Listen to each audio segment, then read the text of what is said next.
Hi, it's a nice summer's evening and I'm out after work to ride some green lanes.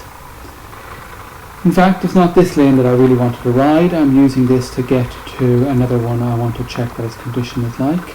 I've ridden this route half a dozen times at least recently, and it is, as you can see, very hard packed underneath. It's been dry for about 10 weeks, so there's been no rain whatsoever, and loose gravel on top.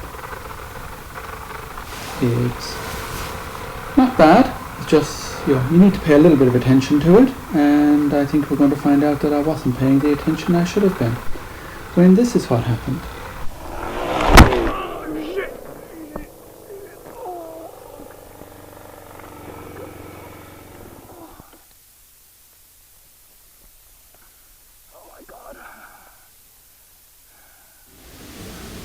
Right, that hurt like hell, as you can probably imagine. You'll find out in a moment what damage I've done. But here, let's look at this once more. As I come down this piece here, I want to stay out of the gravel on the left and I want to stay out of the rut on my right. So I choose to pick the high spot between the two. Now the ground underneath is very, very hard. I'm running on knobblies. And as I come through here, I just keep slightly too far to the right. My back wheel slips off down into the rut, which is soft sandy soil in the bottom of it, and over I go to the left. I land heavy on my left shoulder, and I find out later in the day that what I've actually done is broken my collarbone and 3 ribs.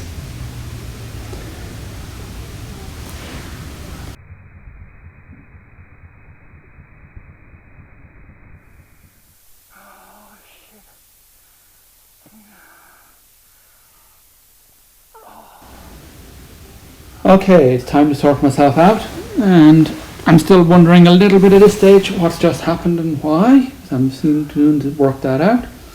Here we can see that my back wheel slipped off the ridge just behind my heels as I'm standing and down into the really soft sandy bit in the bottom of the rut.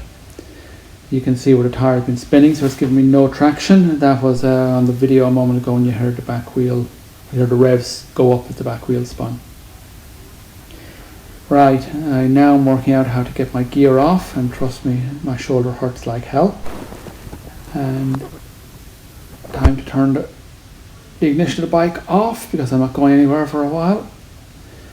Get my jacket off. And as you can see from the camera angle, I have put the helmet down already. And now I'll take up the only seat in the area, sit down and work out what to do next.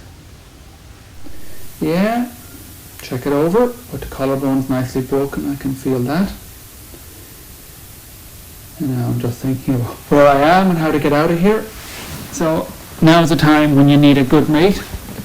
And after another check, just to make sure it hasn't mended itself in the last 5 seconds, while I've been thinking about it, I now start wondering how to sort out the rest of my evening. Right. My mobile phone, that'd be a good idea. It's in my left hand pocket. But let's just check that shoulder once more first. Yeah, it's definitely buggered, to use a technical phrase. Right, I think it's probably time I started sorting myself out and call a friend. So no, won't use my left arm. Let's get that right arm to reach over and get the phone out of my left pocket. Yeah.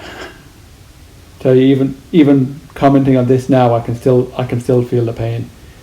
Right, it's time to call a friend. So from here on, the evening played out that I called a good friend to know that he'd come get the bike, which he did. Himself and his son came and collected the bike for me, took it back to my place, and I then proceeded to call an ambulance and get myself taken into A&E. They did a CT scan and found the confirmed broken collarbone, which I knew, but also the 3 ribs. This is a real example of how easy this can happen. It didn't take much at all. It was a slow speed, it was just hard ground, the way I fell, the fact I wasn't paying enough attention, didn't react to the bike slipping quick enough. And yeah, maybe a lesson that it's not so smart to be riding by yourself either. Thank you for watching. Hope to see you soon.